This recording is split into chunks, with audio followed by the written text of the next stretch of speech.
Welcome from New York.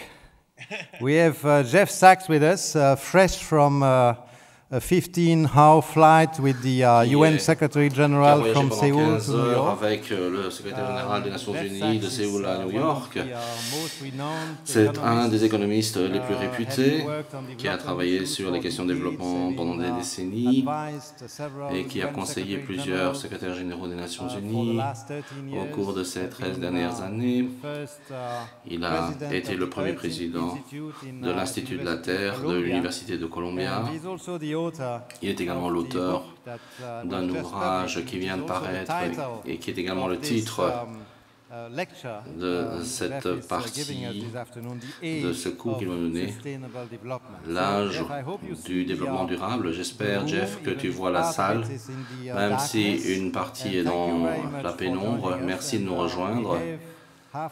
Et nous avons environ 30 minutes. C'est en fonction de toi. Et donc, on voudrait également avoir quelques minutes pour interagir et pour prendre quelques questions parce que je suis certain qu'il y aura des réactions et des questions. Oui, bonjour, merci, bonjour à tous, je vous vois très bien. Je suis ravi qu'après pas mal de changements à cause d'un voyage dont les dispositions ont été modifiées tout le temps, j'ai pu enfin vous parler. En fait, je pense que vous voulez que je parle des négociations sur le climat, plus précisément, ou bien de l'ensemble des objectifs de développement durable. Est-ce que vous pouviez peut-être préciser les choses? Oui, surtout du développement durable, qui est effectivement le thème de ce symposium. Nous sommes maintenant à l'issue de 2 journées et demie de symposium consacrées au développement durable et on a à maintes reprises rappelé, même si je suis climatologue et coprésident de ce symposium, que le développement durable c'est bien plus large que uniquement les questions climatiques. Donc, si tu pouvais élargir la question du développement durable par-delà la question du changement climatique. Juste avant toi, et c'est la raison pour laquelle on n'a pas pu prendre ton appel entrant, nous venons d'écouter Teresa Ribera, directrice de l'IDRI, que tu connais bien, qui a également parlé de la même chose, mais sous un angle différent.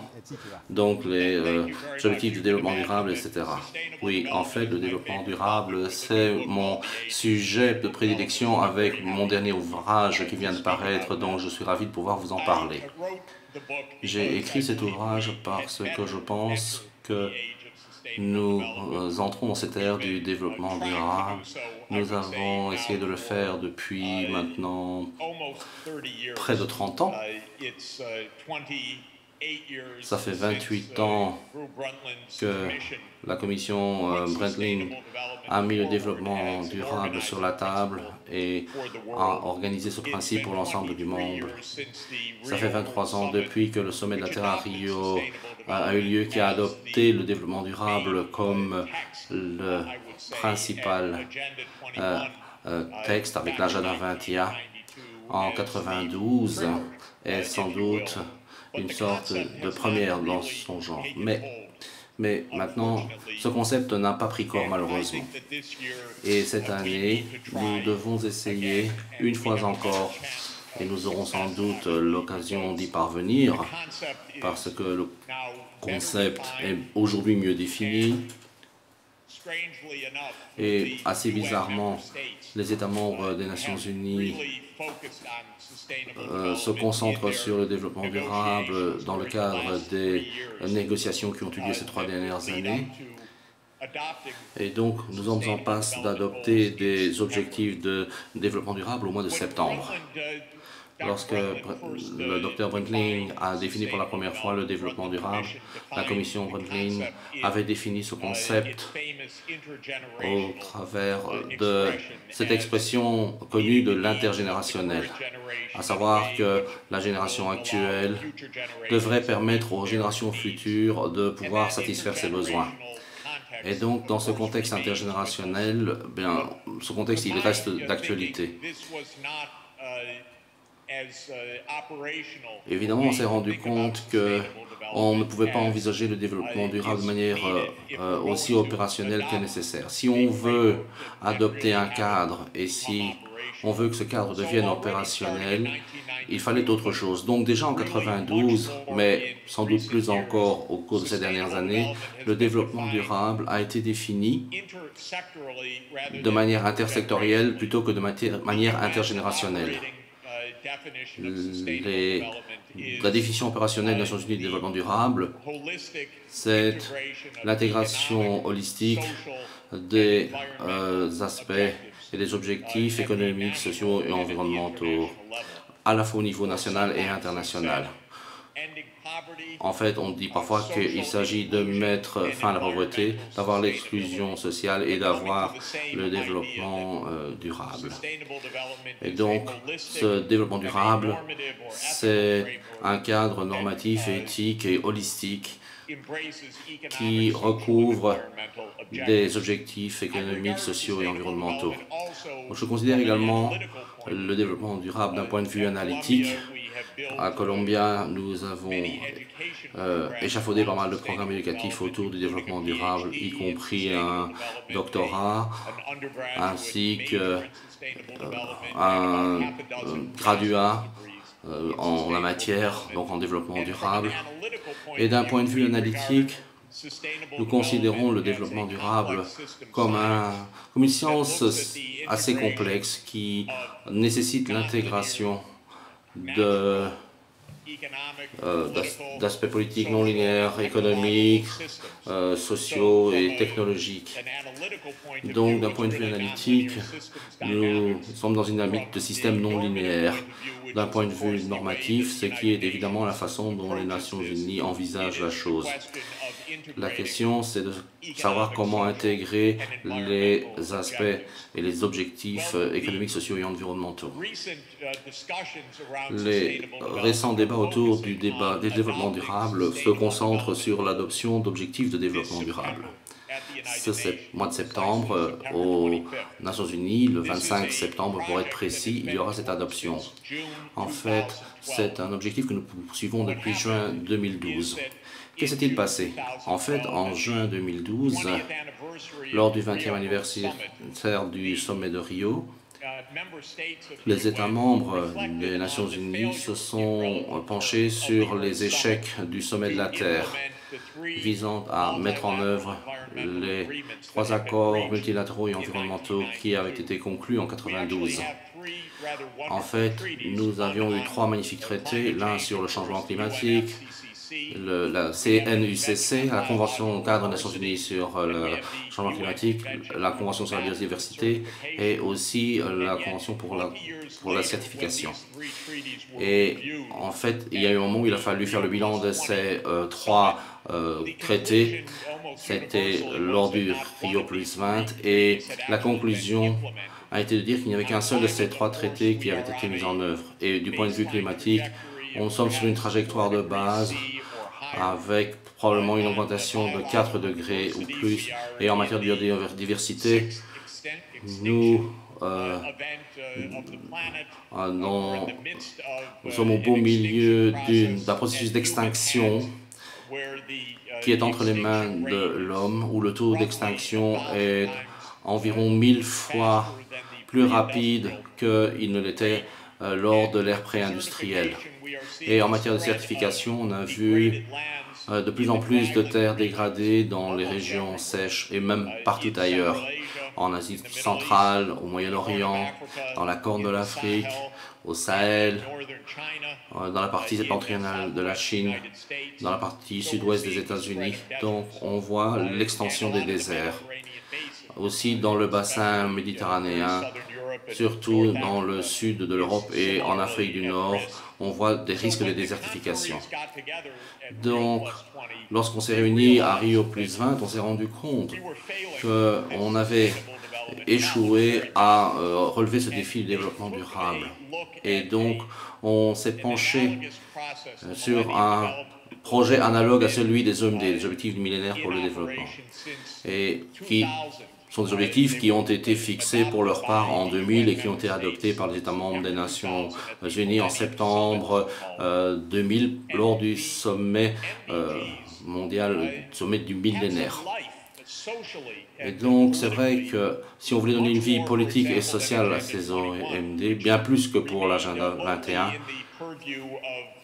en fait, ce n'était pas quelque chose qui était purement technocratique, mais quelque chose qui était une véritable prise de conscience. Et donc, lors du sommet Rio + 20, les gouvernements ont déclaré que, outre le cadre juridique, nous avions besoin d'un cadre social qui permettrait au public du monde de comprendre les idées du développement durable et d'y adhérer. En fait, ça a été une sorte de feuille de route sociale pour la période qui a suivi les OMD. Donc, à partir de juin 2012, lors du document final de cette conférence, la conférence a convenu qu'elle adopterait des objectifs de développement durable d'ici la fin 2015. Et nous sommes précisément dans la trajectoire d'adoption de ces ODD. Ce sera donc en septembre 2015. Il se fait que, vu l'échec de Copenhague, où on n'est pas parvenu à signer un protocole sur le climat, l'agenda diplomatique a vu son calendrier également reporté s'agissant d'arriver à un accord. Et donc, on espère arriver à un accord à la COP21 en décembre de cette année.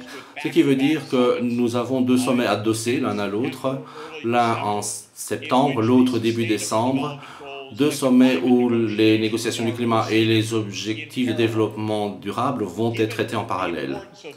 Compte tenu de l'importance de ces deux sommets, les pays du G77, les autres protagonistes ont dit qu'il faudrait financer un autre sommet qui aura lieu en juillet à Addis Abeba pour parler des défis concernant le financement de ces objectifs de développement durable. Je pense que le financement du climat va également à un moment montrer la tête parce que c'est quelque chose qui a été pour l'instant mis sur les noir par la plupart des pays bailleurs de fonds qui ne veulent pas définir de manière précise ce que l'on entend par le financement climatique, pour dire les choses de manière diplomatique. Donc, on se retrouve maintenant à l'aube de trois importants sommets. Et si ce sommet n'accouche de rien, ça veut dire que la montagne aura accouché d'une souris. Ça veut dire qu'on n'aurait pas parvenu à faire en sorte que le développement durable devienne un cadre compréhensible pour l'ensemble du monde pour les prochaines années. Et nous sommes tout à fait maintenant à la veille de ce sommet d'Addis Abeba qui va donc débuter le 13 juillet et qui va se prolonger jusqu'au 16 juillet. On y est pratiquement, si ce n'est pas demain, en fait c'est après-demain. Et donc, le projet d'accord qui devrait normalement être accepté au mois de septembre comporte actuellement 17 objectifs de développement durable. J'avais espéré qu'on en aurait 20, mais ce ne sera sans doute pas le cas. En fait, il n'y aura que 17 qui seront approuvés. Quels sont ces 17 objectifs? Eh bien, au fond, on peut les répartir en trois volets.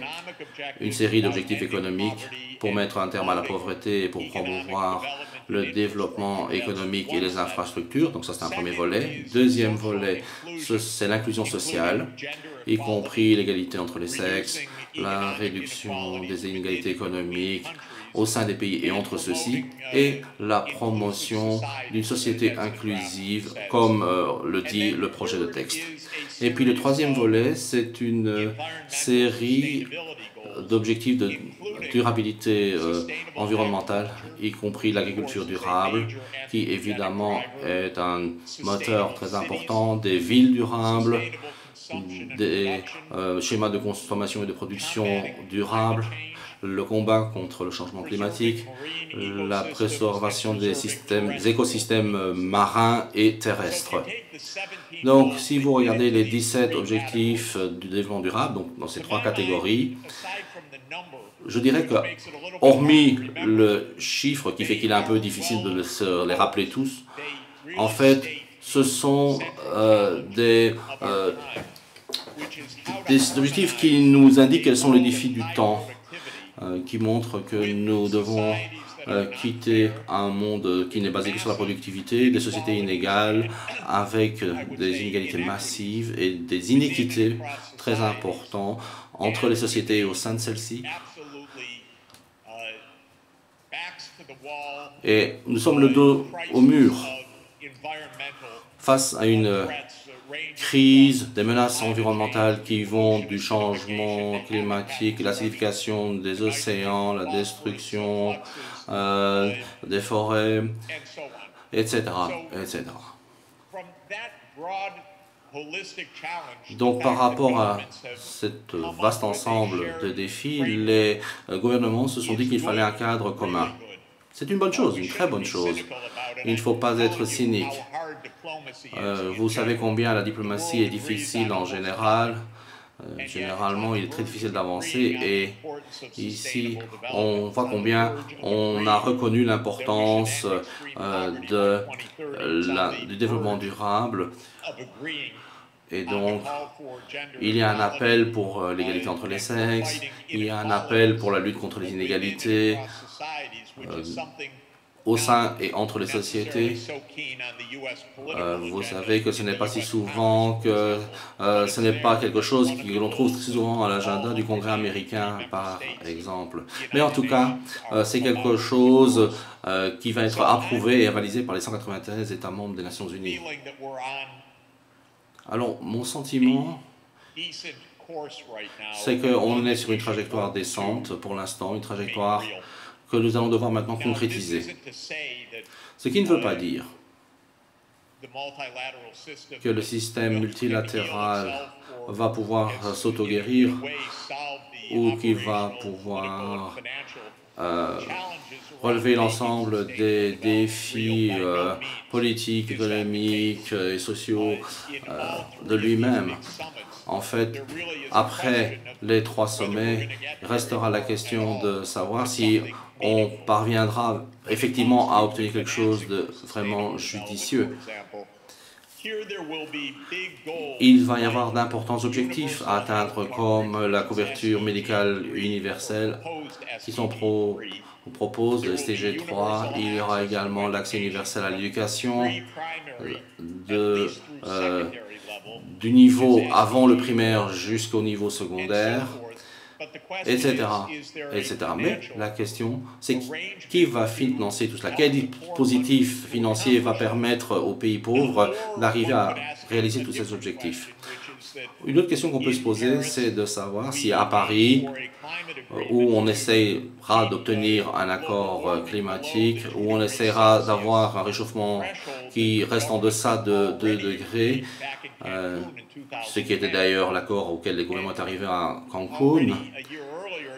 1 an plus tôt d'ailleurs à Copenhague, les gouvernements étaient convenus, en tout cas ils ont dit qu'ils étaient d'accord de fournir 100 milliards de financement à la lutte contre le changement climatique d'ici 2030, mais il est évident que notre système financier n'est pas orienté vers l'atténuation des changements et des effets de changement climatique. On ne voit pas non plus arriver ces milliards de dollars qui avaient été promis. Il n'y a pas de dispositif mis en place. Le gouvernement américain, depuis 6 ans, a mis un terme à toute discussion sur la question. Vous savez que politiquement, ce n'est pas très populaire que de dire qu'il faut mettre de l'argent. Et qu'est-ce que 100 milliards, ça veut dire? Les pays riches veulent évidemment capitaliser ou plutôt compter comme investissement, comme apport tous les investissements qu'ils font. En fait, il faudrait un financement officiel par différents canaux d'acheminement pour avoir à la fois des projets d'adaptation, d'atténuation, mais la triste réalité, c'est que nous sommes maintenant fin mai. Nous sommes à quelques semaines du sommet sur le financement du développement et nous sommes à quelques mois des négociations sur les climats et ces 100 milliards restent indéfinis. Donc il y a de gros problèmes, assurément. Mon sentiment, c'est que nous devons de manière assidue et de manière très sérieuse et non cynique nous employer à mettre en place un cadre qui nous permet d'aller le plus loin possible d'ici le mois de décembre et puis continuer de nous battre pour transformer les mots en faits, donc de faire en sorte qu'on ait des actes qui suivent les paroles. Vous savez que pour l'instant, il y a pas mal de problèmes sur le plan politique et donc il incombe aux experts, il incombe aux scientifiques, aux ingénieurs, aux universités, en tout cas à mon sens, de faire pression. Il ne faut pas attendre des miracles de la part des politiciens. Il faut que l'on amène le public, de manière générale, à comprendre ce qui est en jeu. Pourquoi les choses sont si importantes, pourquoi il ne faut pas être cynique, pourquoi il existe des solutions pour chacun de ces objectifs de haut vol. Il est possible de mettre un terme à la pauvreté d'ici 2030, mais évidemment, ça demanderait bien plus d'efforts que maintenant. Mais c'est vrai qu'on est déjà passé d'un niveau d'extrême pauvreté de 43% dans les années 90 à un niveau de 13% actuellement. Donc on peut y arriver. On pourrait arriver presque à zéro d'ici 2030. On pourrait avoir pratiquement tous les enfants à l'école. On pourrait d'ailleurs avoir des instructions qui se feraient en Skype, on pourrait avoir des systèmes d'information mondiale. Donc pourquoi ne pas faire en sorte que tout le monde puisse être couvert par un système de santé rudimentaire ou primaire? Il faut aussi entamer un processus de décarbonisation qui fera que nous resterons en deçà d'un réchauffement de 2 degrés Celsius. Donc, je pense que le cynisme n'est pas la bonne réponse, mais que ce qu'il faut, c'est retrousser les manches. Ma propre recommandation, ma propre approche, c'est de dire que de par le monde, la communauté des experts doit essayer d'associer le monde politique à la construction de plans à moyen terme et à court terme très concrets et les amener à réfléchir sur le long terme. Parce que généralement, les gouvernements réfléchissent à terme d'un an, ils sont court-termistes dans leur approche, ils pensent uniquement aux prochaines élections. Donc, il faut éviter que leur préoccupation ne soit que d'être réélus. On sait aussi qu'il y a pas mal de gouvernements corrompus. Donc, on ne peut pas compter sur ces gouvernements-là. Mais, de par le monde, l'opinion publique s'intéresse beaucoup à sa propre survie, au bien-être de ses enfants. Et la communauté des experts, que ce soit en matière de système énergétique, de soins de santé, de dissémination d'éducation, de la protection des habitats, de la protection des environnements maritimes, des systèmes agricoles, d'amélioration de la nutrition, ont beaucoup de choses pratiques à dire que les gouvernements ne disent pas et sans doute ne peuvent pas dire aujourd'hui. En fait, il y a quelques minutes, j'ai évoqué un exemple de cette approche. L'unité que je dirige pour le secrétaire général Ban Ki-moon, qui s'appelle le réseau des solutions en matière de développement durable, et en fait j'encourage en passant toutes les universités à s'y joindre parce que c'est un réseau mondial d'expertise, a ouvert un projet depuis 2 ans qui vise à voir au niveau de chaque pays, grâce au système d'experts locaux, quels sont les processus qui permettraient de réduire la décarbonisation, de faciliter la décarbonisation d'ici 2050. Nous savons tous quelles sont les principales composantes de cette décarbonisation. Par exemple, le fait de passer à une production électrique sobre en carbone, le fait de choisir des véhicules électriques, aussi avoir une efficacité énergétique bien plus importante. Ce qui est étonnant, c'est de voir combien peu de gouvernements ont effectivement mis en place des scénarios ou pensé à des trajectoires de décarbonisation dans leur boîte à outils. Les États-Unis, par exemple, n'ont aucun projet, n'ont aucun livre blanc, livre vert, aucun document publié expliquant comment ils comptent atteindre les 80% de réduction d'émissions d'ici 2050. C'est un objectif qui existe. Il fait partie d'un cadre administratif, mais le gouvernement en parle, mais il ne fait rien, parce qu'il y a toutes sortes de lobbies, d'entreprises qui font leur travail, et finalement, on ne veut même pas essayer de savoir quels sont les moyens à mettre en œuvre pour atteindre cet objectif. En fait, ce qu'on a au contraire, ce sont des scénarios à court terme qui vont jusqu'à 2025, 2030 et qui vont déterminer quelles sont les contributions nationales qui vont être soumises au secrétariat de la CCNCC. Mais finalement, ce n'est pas une trajectoire qui va nous permettre d'atteindre ce seuil des 2 degrés. C'est la raison pour laquelle le projet dont je vous parlais précédemment me paraît être une bonne façon de faire en sorte qu'il y ait une synergie entre l'ensemble des experts pour qu'ensemble on voit à quoi ressemble une notion de développement durable réellement opérationnelle. C'est vrai qu'on voit pas mal de gouvernements africains qui sont en train de faire monter en puissance leur système sanitaire. Avec l'UNESCO et avec d'autres, j'espère que nous allons trouver des trajectoires qui vont permettre de faire monter en puissance l'éducation et également permettre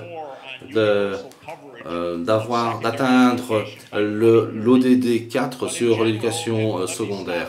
De manière générale, je voudrais maintenant m'arrêter ici et peut-être vous rendre la parole pour que nous puissions avoir une rapide discussion. Je pense que tout gouvernement... Bon, je vais reformuler les choses autrement. Chaque pays devrait sérieusement envisager ces objectifs de développement durable parce qu'ils ne sont pas destinés uniquement aux pays pauvres, ils sont destinés à tous les pays. Tout pays devrait se poser la question suivante. Où mon pays sera-t-il en 2030 si nous ne suivons pas une trajectoire de développement durable? Chaque État, chaque pays doit se demander comment il peut décarboniser le système d'énergie. Pas tellement en termes politiques ou en termes technologiques, mais comment l'électricité, les transports, la construction fonctionnent, comment, plutôt que d'avoir 80% d'énergie fossile, comment faire en sorte que dans les années à venir, on n'arrive plus qu'à 70% d'énergie sobre en carbone. Évidemment, cela représente pas mal d'obstacles économiques et politiques à surmonter. C'est donc une réflexion qu'il faut mener. Il faut aussi conscientiser, sensibiliser. Je ne pense pas que les processus politiques soient forcément le point de départ pour y parvenir. Je pense qu'il y a d'autres processus comme l'éducation publique, la recherche de consensus. C'est ça le plus important. C'est la raison pour laquelle je pense que ces différents objectifs sont comme des poteaux indicateurs montrant la voie et la trajectoire que le monde veut suivre dans les prochaines années. Voilà mes réflexions par rapport à la situation d'aujourd'hui. Je pense qu'il est urgent d'agir.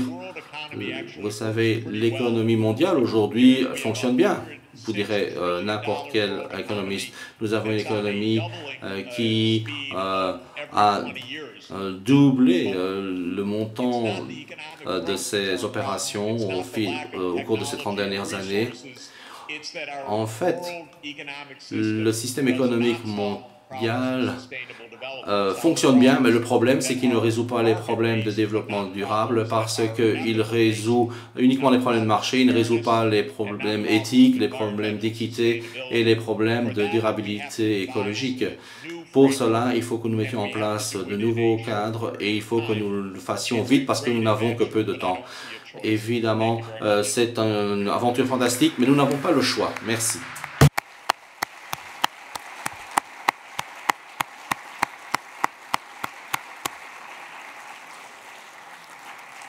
Thank you very much, Jeff, for this very inspiring. Merci beaucoup, Jeff, pour ce discours de clôture particulièrement exaltant. Il nous reste encore quelques minutes, donc surtout n'hésitez pas. Je crois qu'il y a l'une ou l'autre demande de parole. Je crois que c'est M. Chris Van den Bilt du ministère des Affaires étrangères qui vient de lever la main. Nous savons combien il est impliqué dans les négociations portant sur le développement durable. Bonjour. Bonjour. Est-ce que vous arrivez à entendre? Mais si vous pouviez lever la main afin que je puisse voir qui pose la question. Est-ce qu'on pourrait remettre un petit peu plus de lumière dans la salle, s'il vous plaît? Parce que les lumières sont fortement dimmées. Donc, essayez, écoutez, manifestez-vous, levez la main ou faites signe avec la main, histoire que je puisse voir qui pose la question. Alors, je vais déplacer la caméra. J'espère que vous y voyez un petit peu plus mieux. Voilà. Alors, si vous levez la main, eh bien, je crois que Jeffrey pourra vous voir. Voilà. Je vais vous poser ma question. Merci. Merci beaucoup pour cette allocution. La plupart de ceux, si pas tous, ici présents sont tout à fait d'accord et sont derrière vous. Alors, j'aimerais néanmoins vous poser une question qui va me donner l'occasion d'aller un peu plus loin. Vous avez justement parlé de l'importance des 17 ODD. Vous nous avez également dit que tout semble indiquer que les États membres des Nations Unies semblent accepter le texte portant sur ces 17 objectifs, tout simplement parce qu'ils se rendent compte que eh bien, le résultat est bien au-delà des attentes et des espérances, dont bien sûr on ne peut que se féliciter. Et donc, Monsieur Sachs, grâce à vous, nous avons une idée un petit peu plus précise de ce à quoi s'attendre et de quels pourraient être les résultats du sommet. J'ai une question qui porte sur la communication de ces résultats. Je vous pose ma question. Étant donné vos nombreux contacts avec les Nations Unies, j'aimerais savoir quelle est votre impression. Les agences onusiennes et le personnel onusien, est-ce qu'il va attendre jusqu'à ce que l'on connaisse les résultats avant de dévoiler leur stratégie en matière de communication? Ou, alternativement, vont-ils anticiper cette communication? Vont-ils faire preuve d'une certaine agressivité? Et donc, à quoi est-ce qu'on peut s'attendre une fois que cette stratégie entrera en vigueur?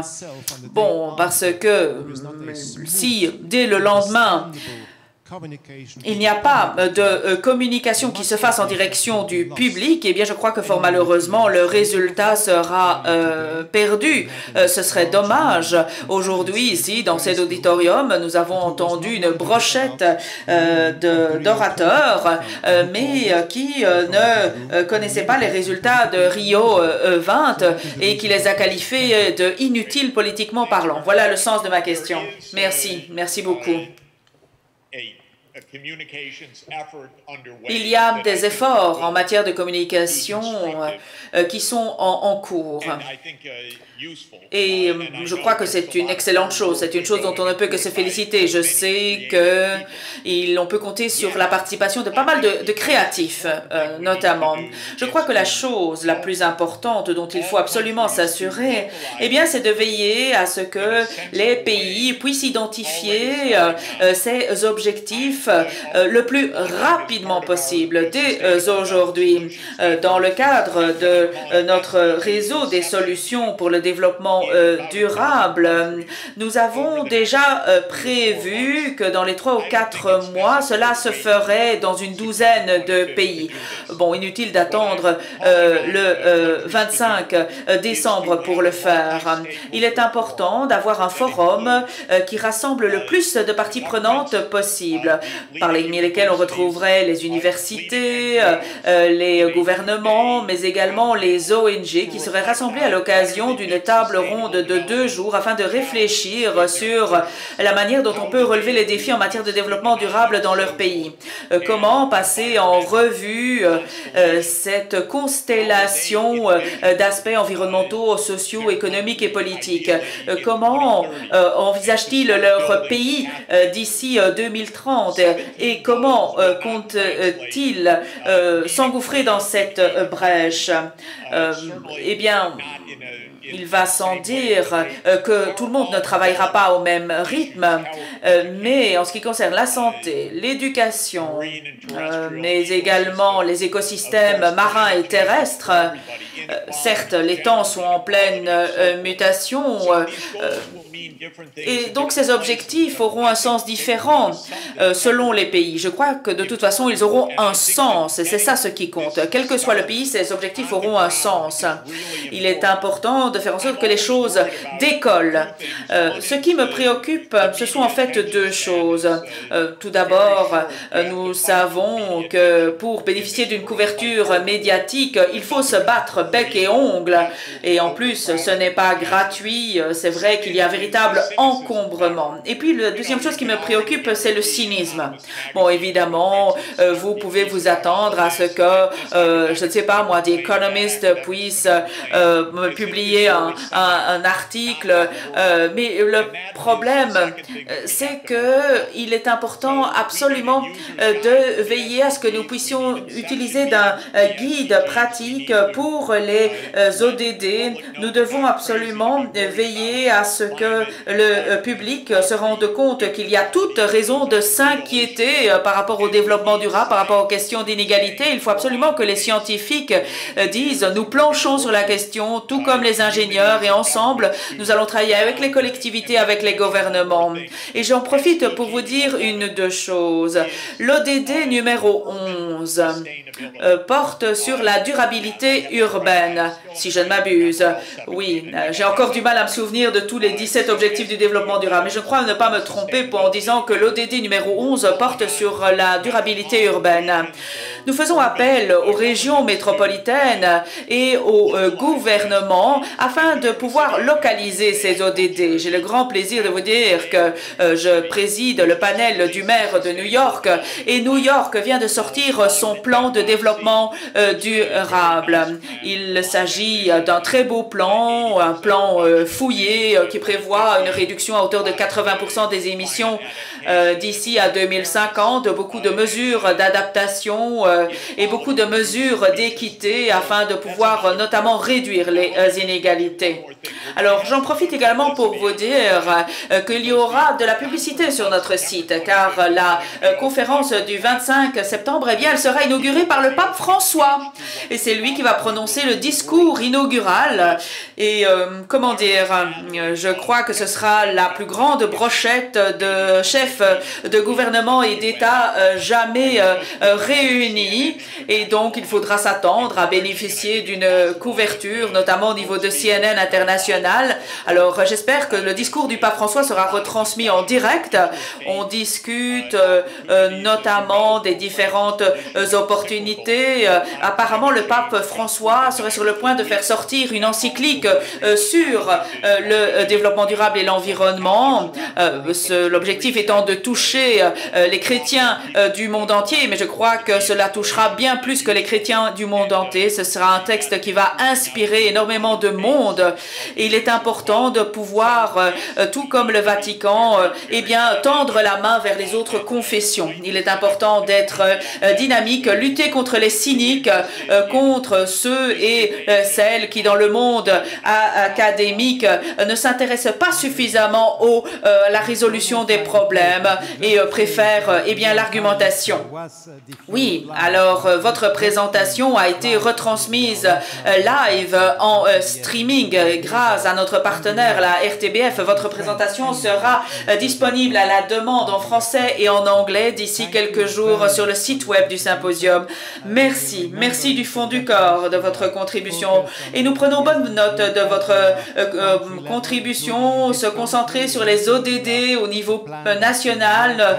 Vous nous avez parlé du plan de la ville du New York. Ce soir, nous rencontrons le maire de la ville universitaire de Louvain-la-Neuve, Jean-Luc Roland, qui nous a rejoint et qui a prêté une oreille attentive à vos propos. Mesdames et messieurs, je vous demande d'applaudir chaudement Jeffrey Sachs.